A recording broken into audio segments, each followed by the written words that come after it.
வாழ்க வளமுடன். சிறப்பு சிறப்பு. ரொம்ப மகிழ்ச்சி. சரி நண்பர்களே, இப்ப நம்ம அறிவே தெய்வம் அப்படிங்கிற ஒரு சிந்தனையை சென்ற வாரம் பார்த்தோம் இல்லையா?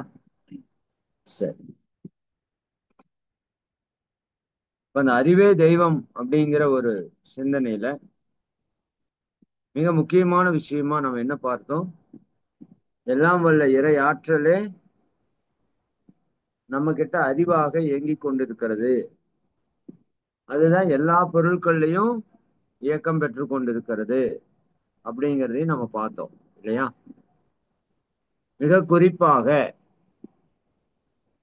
அந்த அறிவு ஜட பொருட்களிலே வடிவம் துல்லியம் இயக்க ஒழுங்காக செயல்பட்டு கொண்டிருக்கிறது. உயிரினங்களிலே அதனோடு உணர்தல் துய்த்தல் பிரித்துணர்தல் என்ற அளவிலே செயல்படுகிறது. மனிதனிடம் தன்னை அறிதல் என்ற அளவிலே அது செயல்பட்டு கொண்டிருக்கிறது. இப்ப நீங்க ஒரு பொருளை பார்க்கிறீங்க அப்படின்னா நம்முடைய அறிவு தான், அந்த அறிவு தான் அது உயிரின் மூலமாக மனதின் மூலமாக படர்ந்து சென்று அந்த பொருளை அறிந்து கொள்கிறது. அறிந்து கொள்வதுதான் அறிவு. அந்த அறிவுதான் தெய்வமாக இருக்கிறது என்பதை நாம நல்லா புரிஞ்சுக்கணும். சரிங்களா? ரைட். இப்போ இன்னைக்கு நாம சிந்திக்கக்கூடிய சிந்தனை அன்பும் கருணையும் என்ற ஒரு சிந்தனை.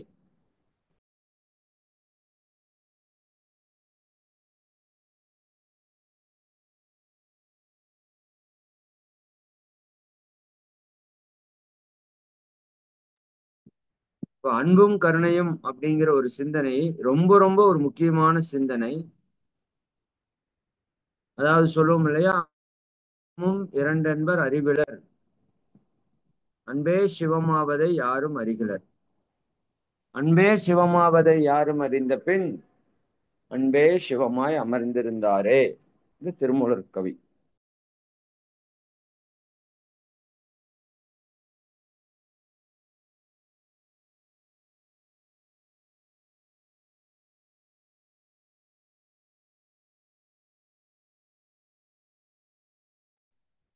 அப்போ அன்பு வேற இறைவன் வேற அல்ல.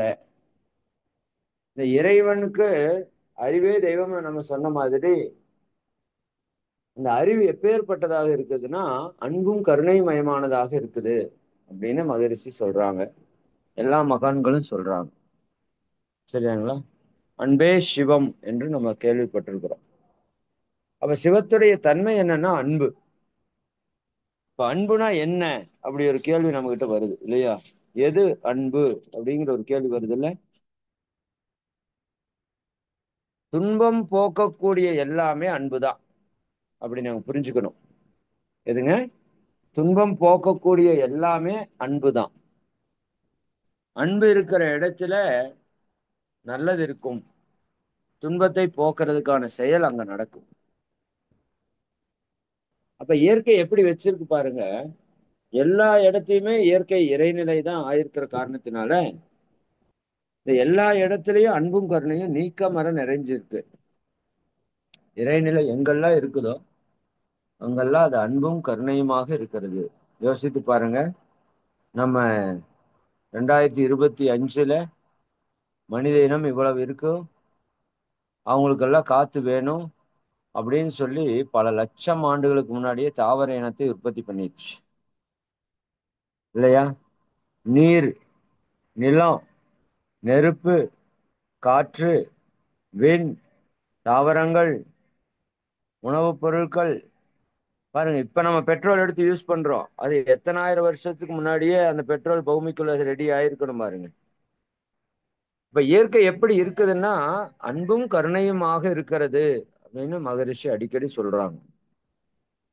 அன்பும் கருணையுமாய் அகண்ட நிலையில் உள்ளாய். எது? இறைநிலை. இப்ப எல்லா இடத்துலயும் அன்பும் கருணையும் நம்மால பார்க்க முடியுது. மகரிஷி அன்புக்கு ஒரு விளக்கம் சொல்லுவாங்க. அன்பு என்றால் ஈர்த்து பிடித்து கொள்வது. ஒரு தாய் தன்னுடைய குழந்தையை ஈர்த்து பிடித்து அந்த குழந்தைக்கு எந்த துன்பமும் வராம பாத்துக்கிறாங்க பாருங்க, அது அன்பு. கருணை என்பது அந்த குழந்தைக்கு தேவையான உணவை கொடுப்பதற்கு பேர் கருணை என்று பெயர். சரிங்களா? ஒரு மாமரத்துல அந்த மாங்காயை ஒரு காம்பு மூலமாக அந்த மரம் ஈர்த்து பிடித்திருக்கிறது, இழுத்து பிடிச்சிருக்கு. அது அன்பு. இன்னும் அந்த மாங்காய்க்கு தேவையான எல்லா சக்தியையும் அது கொடுத்து கொண்டே இருப்பது, இது கருணை. அப்ப அன்பு என்பது இழுத்து பிடித்திருப்பது, கருணை என்பது அதுக்கு தேவையானதை கொடுப்பது. ஒரு கோழி முட்டை எடுத்துக்கோங்க, அந்த முட்டைக்கு உள்ள கரு இருக்குது, மஞ்சள் கலர்ல இருக்கிறது தான் கோழி குஞ்சா மாறுற கரு. அப்ப அந்த கருவுக்கு உணவு வேணும்னு சொல்லிட்டு அந்த வெள்ளை கருவை இயற்கை ரெடி பண்ணி அனுப்பிச்சிருக்குது. அப்ப மேல இருக்கிற ஓடு என்பது அந்த காப்பாது, உள்ள இருக்கிற வெள்ளை கரு என்பது அதற்கு உணவு. இது இறைவனுடைய அன்பும் கருணையுமான செயல்பாட்டுல ஒன்று. அப்ப ஒரு கல்லுக்குள்ள தேரை இருக்குன்னு வச்சுக்கோங்க. தேரை கேள்விப்பட்டிருக்கீங்களா? தவளை மாதிரி இருக்கிற ஒரு உயிரினம் தேரை. அது சில நேரங்கள்ல கல்லுக்குள்ள இருக்கும். அதனுடைய உயிர் அணுக்கள் அந்த சின்ன காற்று துகள்கள் மூலமா உள்ள போய் அது உற்பத்தியாகி அங்க தேரையா மாறி உள்ளேயே இருக்கும், கல்லுக்குள்ளேயே இருக்கும். கல்லுக்கு உள்ள இருக்கிற தேரைக்கு உணவு சப்ளை ஆயிட்டு இருக்குது. யோசித்து பாருங்க, இது எவ்வளவு பெரிய கருணையான செயல். சாதாரணமா சொல்ல முடியுமா? அதனால சொல்லுவாங்க, கல்லுக்குள் தேரைக்கும் கருவுக்குள் முட்டைக்குள் கருவுக்கும் தேவையான எல்லாவற்றையும் செய்து கொடுப்பது இயற்கை. அப்ப கல்லுக்குள் இருக்கிற தேரைக்கே வேணுங்கிறது கொடுக்கிற இறைநிலை இயற்கை நமக்கு தேவையானது கொடுக்குமா கொடுக்காதா? நிச்சயமா கொடுக்கும், பரிபூர்ணமா கொடுக்கும். நமக்கு தேவைக்கு அதிகமாவே கொடுத்துட்டு இருக்குது. பட் அது நமக்கு தெரியறது இல்லை. யோசித்து பாருங்க, ஒரு ஆப்பிள்ல எவ்வளவு அன்பு கருணை இருக்கு, ஒரு பழத்துல எத்தனை அன்பு கருணை இருக்கு இல்லையா? அந்த பழம் சாப்பிட்றப்ப எப்படி இருக்கு பாத்தீங்களா? அவ்வளோ அழகா, நல்ல ஸ்மெல்லோட, நல்ல டேஸ்டோட அழகா இருக்கு. அதை சாப்பிட்டு நம்ம உடம்புல இருந்து அது வெளியே போகுது. எப்படி போகுது? நாத்தம் முடிச்சுதான் போகுது, இல்லையா? அப்ப அந்த பழங்கள், அந்த உணவு தன்னை நமக்காக கொடுத்து அது கழிவாக வெளியேறுகிறது. அதனுடைய ஆற்றலை எல்லாம் நமக்கு கொடுக்குது. இது எவ்வளவு பெரிய அன்பினுடைய வெளிப்பாடு. தன்னை இழக்கிறது. சரிங்களா? அதே போல ஒரு தண்ணி குடிக்கிறோம், நல்ல தண்ணீர், நல்ல சக்தி மிக்க தண்ணீர், குடிச்சிட்டு யூரினா அது வெளியே போகுது. நம்ம உடம்புக்கு சக்தி எல்லாம் கொடுத்துட்டு அது யூரினா வெளியே போகுது, கழிவு நீராக. இப்படி ஒவ்வொரு பொருளையும் பார்த்தீங்கன்னா நமக்கு பயன்பட்டு கொண்டே இருக்குது. ஒரு செல்போன் எடுத்துக்கோங்க, நமக்கு பயன்படுகிறது. எந்த எதிர்பார்ப்பும் இல்லை. செல்போன் ஏதாவது எதிர்பார்க்குதா? கிடையாது. ஒரு கண்ணாடி எடுத்துக்கோங்க, கண்ணுக்கு மாற்ற கண்ணாடி அல்லது முகம் பார்க்கிற கண்ணாடி, எந்த எதிர்பார்ப்பும் இல்லாமல் அது செயலை செய்கிறது. அப்ப அன்பு என்பது பிறருடைய துன்பத்தை போக்குவதன் முதல் விதி எழுதிக்கோங்க. எது அன்பு? இப்ப நம்ம வீட்டுல பண்றதுக்கு பேரெல்லாம் அன்பே கிடையாது. நாமளே சொல்லிக்கிறோம் அது அன்பு அன்புன்னு. ஆனால் அன்பு என்றது என்ன பண்ணாது? துன்பத்தை கொடுக்காது. துன்பத்தை போக்குவது அன்பு. மகரிஷி அழகா சொல்லுவாங்க, துன்பம் போக்கும் தூய நெறியே அன்பாம் அறமாம் அறிவின் உயர்வாம். இது எல்லாரும் மனசுல பதிய வச்சுக்கணும், எழுதி வச்சுக்கணும். துன்பம் போக்கக்கூடிய தூய நெறிதான் அன்பாம் அறமாம் அறிவின் உயர்வாம். சரிங்களா? விவேகானந்தர் ஒரு இடத்துல சொல்வார், அன்பின் மூலமாக செய்யப்படும் ஒவ்வொரு செயலும் ஆனந்தத்தை கொண்டு வந்தே தீரும்னு சொல்லுவாங்க. அன்பு எப்பவுமே துன்பத்தை கொடுக்காது.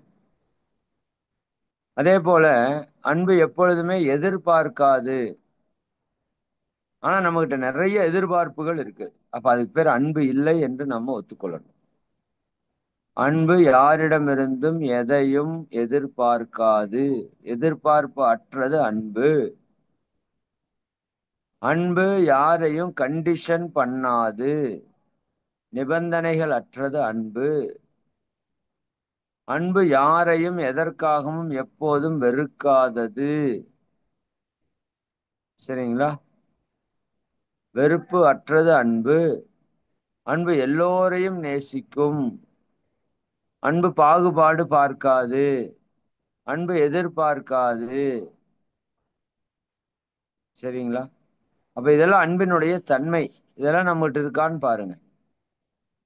நம்ம குடும்பத்துல அன்பா இருக்கிறோன்னு சொல்றோம், உண்மையாலுமே அது அன்பா? அன்புனா எதிர்பார்ப்பற்றதுதான் அன்பு. இன்னும் ஒரு படி மேல போய், பிறருக்கு என்ன செய்தால் அவர்கள் நன்றாக இருப்பார்கள் என்று நினைப்பது அன்பு.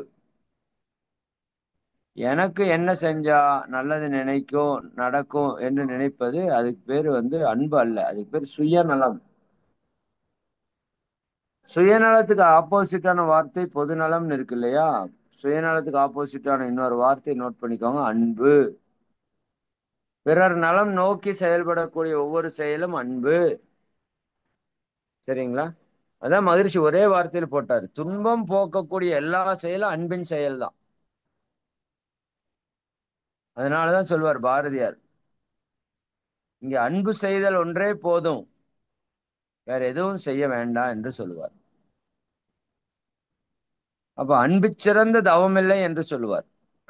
இந்த தவமே எதற்காக? அன்பு செலுத்துவதற்காகத்தான். இந்த அன்பினுடைய வெளிப்பாடு தான் தொண்டு, ஈகை. தொண்டு ஈகைன்னா என்ன? பிறர் துன்பம் போக்குற செயல் தானே. அது உடலுக்கோ அறிவுக்கோ மனதிற்கோ துன்பத்தை போக்குற செயலுக்கு பேர் தான் தொண்டு, இல்லையா? அப்ப அன்பினுடைய வெளிப்பாடு தான் தொண்டு என்பதை நம்ம புரிந்து கொள்ளணும். சரிங்களா? அன்பிற் சிறந்த தவம் இல்லை. வள்ளுவத்துல கூட அருமையா சொல்லியிருக்கிறாங்கல்ல, அன்பிற்கும் உண்டோ அடைக்கும் தாள், அன்புடைமைன்னு ஒரு அதிகாரமே எழுதி வச்சிருக்காரு. மனித வாழ்க்கையின் உச்சகட்ட தன்மை என்னன்னா அன்புதான். முதல் குறளே அதுதான் நினைக்கிறேன். சரிங்களா? 8வது அதிகாரம் அறத்துப்பால்ல 8வது அதிகாரம் அன்புடைமை. அன்பிற்கும் உண்டோ அடைக்கும் தாள், ஆர்வலர் புன்கண்ணீர் பூசல் தரும். அன்பை யாராலையும் தடுத்து நிறுத்த முடியாது. சரிதானுங்களா? அப்போ அன்பை அந்த அளவிற்கு கொடுக்கிற அளவுக்கு நாம் எப்படி இருக்கணும்? தன்மையில இருக்கணும். அன்பு இல்லாதவங்க என்ன பண்ணுவாங்க? அன்பிலார் எல்லாம் தமக்குரியர், அன்பிலார் எல்லாம் தமக்குரியர், அன்புடையார் என்பும் உரியர் பிறர்க்கு. அப்படின்னு என்ன அர்த்தம்? அன்பில்லாதவங்க எல்லாமே எனக்கு எனக்கு எனக்கு எனக்குன்னு சொல்லுவாங்களாமா. பட் அன்பு இருக்கிறவங்க தன்னுடைய எலும்பை கூட பிறருக்கு உரியதாக்கி, ஏன்னா கடைசியா செத்து எல்லாம் போய் கடைசியா இருக்கிறது எலும்பு, அதை கூட மற்றவங்களுக்காக கொடுப்பாங்களாமா. எவ்வளவு ஒரு உயர்ந்த தன்மை பாருங்க. சரிங்களா? அப்ப அன்பு இருக்கிறவங்க தன்னுடைய உடல் பொருள் ஆவி அனைத்தையும் பிறருக்கு கொடுக்கிற ஒரு தன்மைக்கு வந்துருவாங்க. மகான்கள் பாருங்க. ம்? அன்போடு இயந்த வழக்கென்ப ஆருயிருக்கு என்போடு இயந்த தொடர்புன்னு ஒரு குறள், அருமையான குறள். அதாவது இந்த உயிருக்கு உடம்பு என்பது மேல இருக்கிற ஒரு தோல், இல்லையா? இந்த இரண்டு இணைஞ்சிருக்கிறது தான் சரியான பொருத்தம், இல்லையா? இரண்டு பிரிஞ்சிருந்தா என்ன ஆகும்? வேல்யூ இருக்காது. அப்ப என்னுடைய வாழ்க்கை எப்போ செழிப்புடையதா சிறப்பானதா இருக்கும்னா அது அன்போடு இருக்கும்போது தான். சரிங்களா? இப்ப இந்த உயிருக்கும் உடம்புக்கு இருக்கிற தொடர்பு எப்படி இருந்தாதான் ஒரு தன்மை, மனித தன்மையா இருக்கும். உடம்பு தனியா இருந்தா பிணம்ன்றோ, உயிர் தனியா இருந்தா ஆவின்றோ. ரெண்டு இணைஞ்சிருக்கும் போதுதான் மனுஷன். அந்த ரெண்டு எப்படி ஒண்ணுக்கு ஒண்ணு உறவு போல இருக்கிறதோ அது போல நம்முடைய வாழ்க்கையில அன்பு பொருந்தி இருக்கணும். அன்பீனும் ஆர்வமுடைமை அது ஈனும் நண்பனும் நாடா சிறப்பு. சரிங்களா? அப்போ அன்பு கொண்டு நாம செய்யக்கூடிய ஒவ்வொரு செயல், ஒரு குடும்பம் உறவு எல்லாத்துக்கிட்டையும் நம்ம அன்பு செலுத்துறோம் இல்லையா? அது நமக்கு ஒரு நல்ல ஒரு சந்தோஷத்தை, விருப்பத்தை, ஆர்வத்தை, மகிழ்ச்சியை உண்டாக்கும். அதுவே எல்லோருடைய நட்பையும் பெருக்கும், சிறப்பை கொடுக்கும், இல்லையா? அப்ப அந்த நட்பு என்பது மனித வாழ்க்கைக்கு ரொம்ப ரொம்ப இம்பார்ட்டன்ட். அது எதுதான் கொடுக்குது? அன்பு.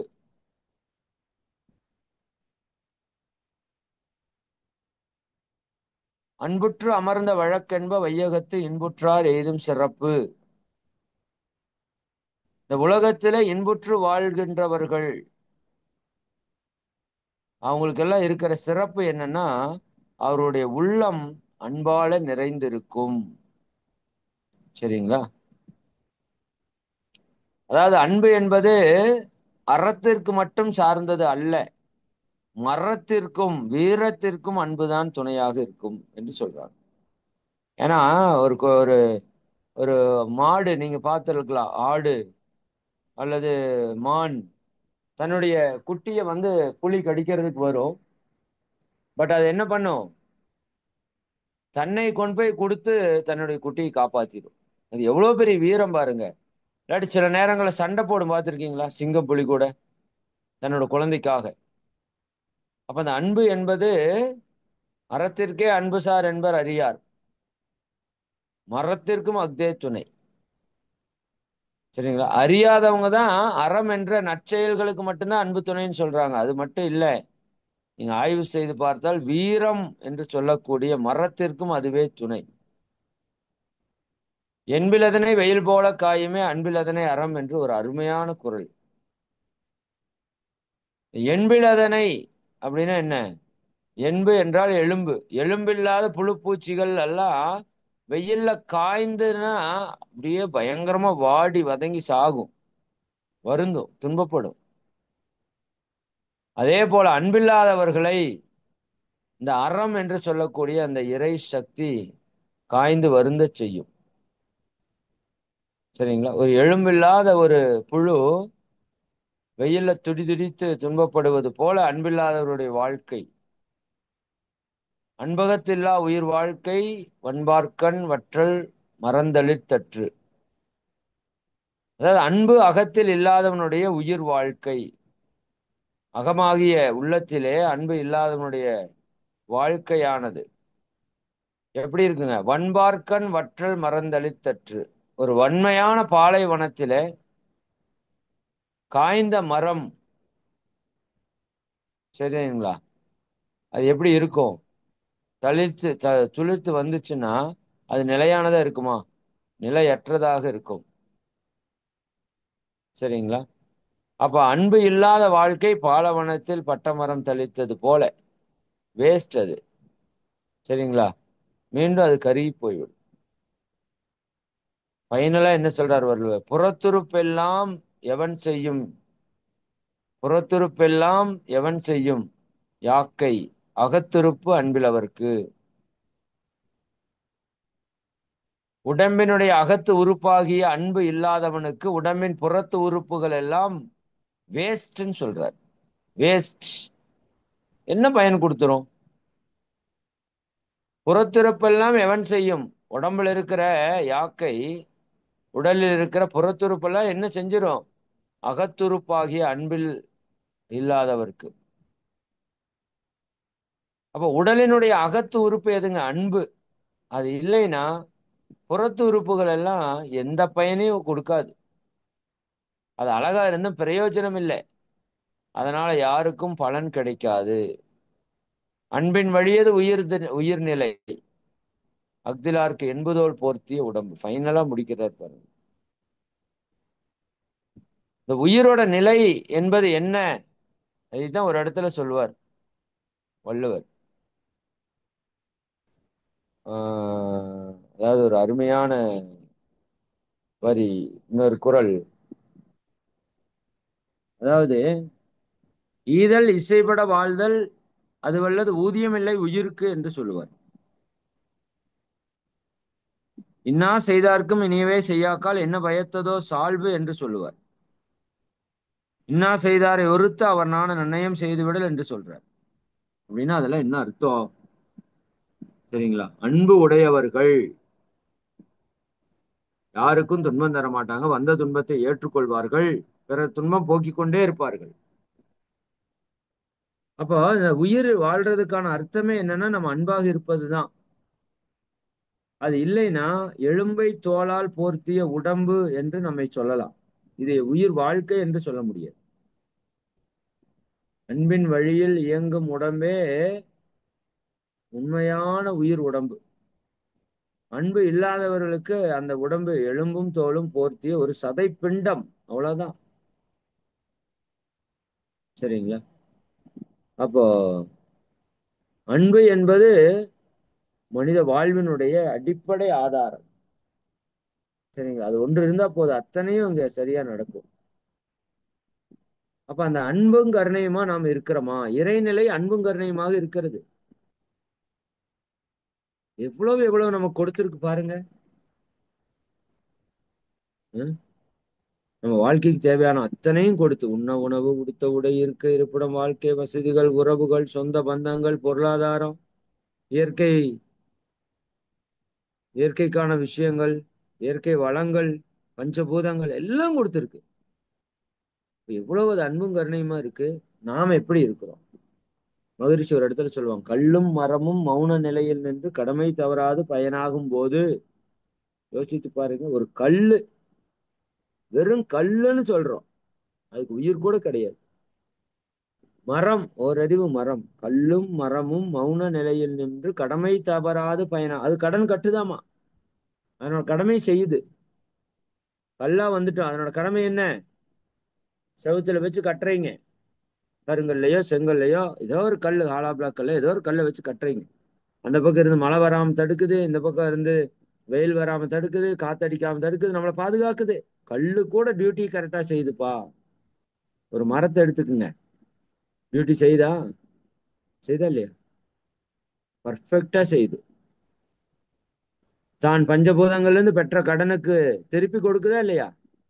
தன்னோட உடலையே கொடுக்குது, காற்று கொடுக்குது, நீர் வளத்தை கொடுக்குது, நில வளத்தை கொடுக்குது. ம்? எத்தனை அத்தனை உணவு கொடுக்குது, உயிர்களுக்கு வாழ்விடமா இருக்குது. ஒரு கல்லு மரம் கூட அடுத்தவங்களுக்கு உதவி செய்து சாகுதேப்பா, வாழுதேப்பா. ஒரு மனுஷன்னு சொல்ற, கல்லும் மரமும் மௌன நிலையில் நின்று கடமை தவறாது பயனாகும் போது சொல்லும் கடுத்தும் உடைய மனிதனேனோ சுகம் கெட்டு சமூகத்தை பழிக்க வேண்டும். எப்ப பார்த்தாலும் குறை குற்றம், சரியில்லை அது சரியில்லை, எனக்கு அது வேணும் இது வேணும்னு பிச்சை எடுக்கிற மனோநிலையிலேயே இருக்கிறீங்களே அப்படின்னு மகரிஷி வருத்தம் தெரிவிப்பார். அப்ப அன்பும் கருணையுமா மாறணும். போதுமென்ற மனம் வரணும். யாரிடம் இருந்து எதுவும் எதிர்பார்க்க கூடாது. உள்ளதை உள்ளவாறு அப்படியே ஏற்றுக்கொள்ளணும். சரிங்களா? அன்பு என்பது எதிர்பார்ப்பற்றது. அன்பு என்பது வெறுக்காது. வெறுத்தவர் மேல கூட அன்பு அன்பைத்தான் செலுத்தும். சரிங்களா? அன்புதான் மிக மிக முக்கியம். அன்பில்லாத வாழ்க்கை உயிரில்லாத வாழ்க்கை. சரிங்களா? அப்போ அன்பை பற்றி நிறைய பேசியிருக்காங்க. நீங்க நிறைய என்ன பண்ணணும்?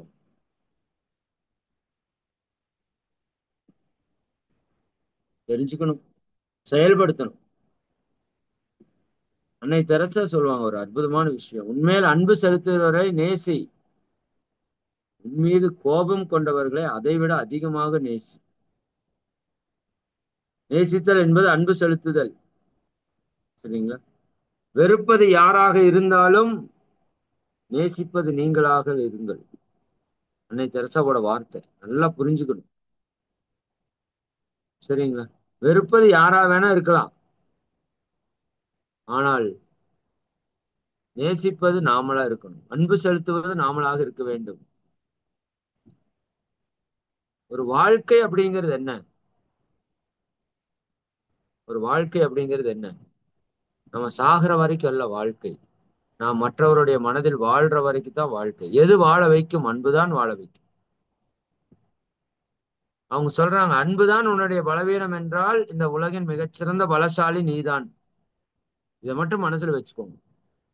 அன்புதான் உன்னுடைய பலவீனம் என்றால் இந்த உலகத்தினுடைய மிகச்சிறந்த பலசாலி யாரு? நீதான். ஃபைனலா சொல்றேன், இரக்கத்தான் பிறந்தோம். எதுக்குங்க? இறக்கத்தான் பிறந்தோம், அதுவரை இரக்கத்தோடு இருப்போம். இது அன்னை தெரசா கூட வார்த்தை. சாகரத்துக்கு தாப்பா பிறந்திருக்கிறோம், மாற்று கருத்து இல்லப்பா. ஆனால் அது வரைக்கும் அன்போட, இரக்கத்தோட, கருணையோட, ஈகையோட இருப்போம்.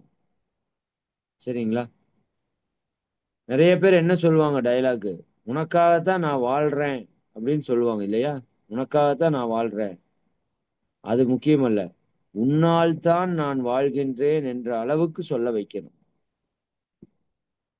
சரிங்களா? அது அன்பு இருந்தால் மட்டுமே அது நடக்கும். சரிங்களா? அப்ப அன்பும் கருணையுமாக இறைநிலை எங்கும் நீக்கமற நிறைந்து நமக்கு தேவையான அத்தனையும் கொடுத்து கொண்டிருக்கிறது. அதே அன்பும் கருணையுமாக நம்முடைய வாழ்வை நாம் மாற்றிக்கொள்வதுதான் இறைவனை நம்மை நோக்கி அழைக்கக்கூடிய ஒரு செயல். சரிங்களா? இறைவனை நோக்கி நீங்க போகணும்னா பயிற்சி செய்யணும். இறைவன் உங்களை நோக்கி வரணும் என்றால் நீங்கள் அன்பு செய்யணும். நல்லா புரிஞ்சுக்கோங்க. இறைவனை நோக்கி நீங்கள் செய்ய வேண்டும் என்றால் பயிற்சி செய்யணும், யோகா தியானம் எல்லாம். இறைவன் உங்களை நோக்கி வர வேண்டும் என்றால் நீங்கள் அன்பு செய்ய வேண்டும், தொண்டு செய்ய வேண்டும், பிறர் துன்பம் போக்க வேண்டும், ஈகை புரிய வேண்டும், முடிந்த வரைக்கும் எதையும் கெடுக்காம. இப்ப அந்த அளவுக்கு சிந்தனையை உயர்த்தி கொண்டு நம்முடைய வாழ்வை, நம்முடைய எண்ணத்தை, சொல்லை, செயலை அன்பும் கருணையுமாக நாம் மாற்றிக்கொள்ளும் போது இந்த மனித பிறவி எடுத்த நோக்கத்தை நிறைவேற்றுவோம் என்று கூறி, அருட்பேராற்றல் கருணையினால் நீங்களும் உங்கள் அன்பு குடும்ப உறுப்பினர்கள் அனைவரும் உடல் நலம், நீலாயுள், நிறை செல்வம், உயர்ப்புகள், மெஞ்ஞானம் ஓங்கி இறை உணர்வு, அறநெறி, கல்வி, தனம், தானியம், இளமை, வலிவு, துணிவு, நன்மக்கட்பேறு, அறிவிலுயர்ந்தோர் நட்பு, அன்புடைமை, அகத்தவம், அழகு, புகழ், மனித மதிப்புணர்ந்து ஒழுகும் பண்பு, பொறையுடைமை எனும் பேறு 16 பெற்று பெருவாழ்வு வாழ்க. வாழ்க வளமுடன், வாழ்க வளமுடன், வாழ்க வளமுடன். அன்பர்களே, ஒரு முக்கிய அறிவிப்பு. அதாவது நம்ம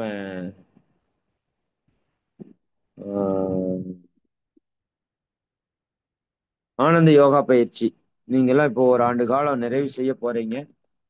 இன்னொரு 2-3 வகுப்புகள்ல உங்களுக்கு நிறைவாயிரும். நான் இந்த ஸ்டூடெண்ட்ஸ் கேம்ப் நிறைய இருக்கிறதால உங்களுக்கு அதிகமாக ஃபோக்கஸ் பண்ண முடியல. வர 30ஆம் தேதியோட அது நிறைவாயிரும்.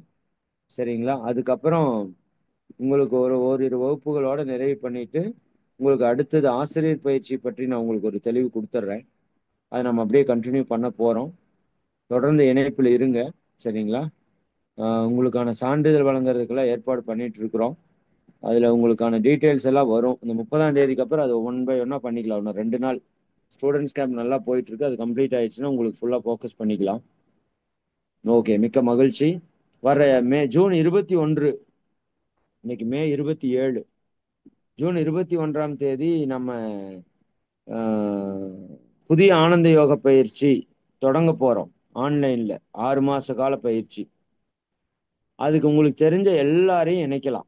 வருஷத்துக்கு ஒரு முறை மட்டும்தான் அந்த பயிற்சி நம்ம ஸ்டார்ட் பண்ண போறோம். அதுல உங்களுக்கு தெரிஞ்ச அத்தனை பேர், நண்பர்கள், அன்பர்கள் அத்தனை பேரை இணைக்கிறதுக்கு முயற்சி பண்ணுங்க. அவங்க முடிஞ்சா ஆன்லைன்ல வரலாம், இல்லாட்டி அவங்க யூடியூப்ல கூட பார்த்துக்கலாம். அதனால எந்த டைம் வேணாலும் அவங்களுக்கு கன்வீனியன்ட்டோ அந்த டைம்ல அவங்க பார்த்துக்கலாம். சரிங்களா? அதை நீங்க நல்லா ஃபாலோ பண்ணி நிறைய அன்பர்கள், ஒரு 1000 பேரை கரெக்டா சேர்த்தணும், குவாலிட்டியா சேர்த்தணும். முதல்ல 1000க்கு மேலேயே சேர்த்திருக்கோம். பட் குவாலிட்டியா இந்த முறை ஒரு 1000 பேர் சேர்த்தணும்னு முடிவு பண்ணியிருக்கிறோம். ஒவ்வொரு அன்பர்களும் ஆளுக்கு குறைஞ்சது 10 பேரையாவது இதுல இணைக்கணும். குறைஞ்சபட்சம் நான் சொல்றேன். அப்படி இணைச்சோம்னா நம்ம ஆசிரியர்களே 250 பேர் இருக்கோம், நீங்க ஒரு 250 பேர் இருப்பீங்க. 500 பேர், 5000 பேர் இணைக்க முடியும். குறிப்பா ஆசிரியர்கள் கூட நிறைய பேருக்கு ஆல்ரெடி சொல்லியிருப்பாங்க. நீங்க இன்னும் சொல்றதுக்கு அதிகமா சொல்லியிருக்க மாட்டீங்க.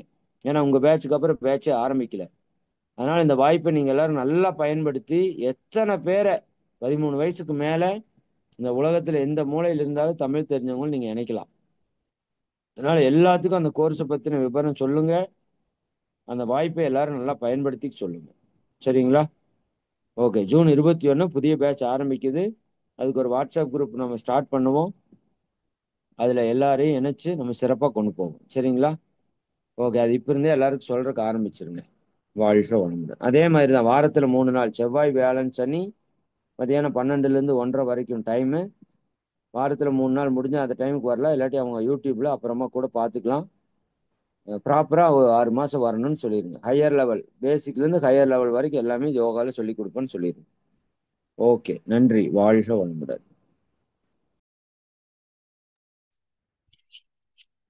நன்றி ஐயா, வாழ்க வளமுடன். இன்று ஆனந்த யோக பயிற்சியிலே மிகவும் ஆழமான ஒரு இறைநிலை தவத்தை நமக்கு நடத்தி கொடுத்து, பிறகு அன்பும் கருணை என்கின்ற தலைப்பில் அன்பும் இறைவனும் ஒன்றுதான் என்று அழகாக எடுத்து கூறினார். அன்பு என்றால் துன்பம் போக்கக்கூடிய அனைத்து செயல்களும் அன்பு என்று விளக்கம் கூறி, அன்புக்கும் கருணைக்கும் உள்ள வித்தியாசத்தையும் நமக்கு எடுத்து கூறினார். அன்பு என்பது தாய் தன் குழந்தையை ஈர்த்து பிடித்திருப்பது போல என்றும், கருணை என்பது தாய் தன் குழந்தைக்கு பசி எடுக்கும் போது அதன் நிலை அறிந்து உணவு கொடுப்பது என்பதையும் இங்கே அழகாக எடுத்து கூறினார். அடுத்து, துன்பம் போக்கும் எல்லா செயலும் அன்பாம் அறமாம் அறிவின் உயர்வாம் என மகரிஷி கருத்துக்களையும் இங்கே எடுத்து கூறினார். அன்பின் மறுவடிவம்தான் தொண்டு என்றும் திருக்குறளில் பல குறள்களை சான்றாக அன்பிற்கு உவமையாக எடுத்துக்காட்டு விளக்கினார். அன்னை தெரசா அவர்களின் வெறுப்பது யாராக வேண்டுமானாலும் இருக்கலாம், நேசிப்பது நாமாக இருக்க வேண்டும் என்று, இரக்கத்தான் பிறந்தோம், அதுவரை நாம் இரக்கத்தோடு இருப்போம் என்று அழகாக எடுத்து கூறி, அன்பு தொண்டு ஈகை இவை அனைத்தும் இறைவனை நம்மை நோக்கி வரவழைப்பது என நல்ல பல விளக்கங்களை நமக்காக எடுத்து கூறிய இறையாசிரியர் இறை மதன்குமார் ஐயா அவர்களை நாம் அனைவரும் துரிய நிலையில் நின்று வாழ்த்துவோம். இறையாசிரியர் இறை மதன் குமார் ஐயா அவர்கள் வாழ்க வளமுடன். இறையாசிரியர் இறை மதன்குமார் ஐயா அவர்களும் அவர்களது அன்பு குடும்பத்தினர் அனைவரும் அருட்பேராற்றல் கருணையினால் உடல் நலம், நீலாயுள், நிறை செல்வம், உயர் புகழ், மெஞ்ஞானம் ஓங்கி வாழ்க வளமுடன்.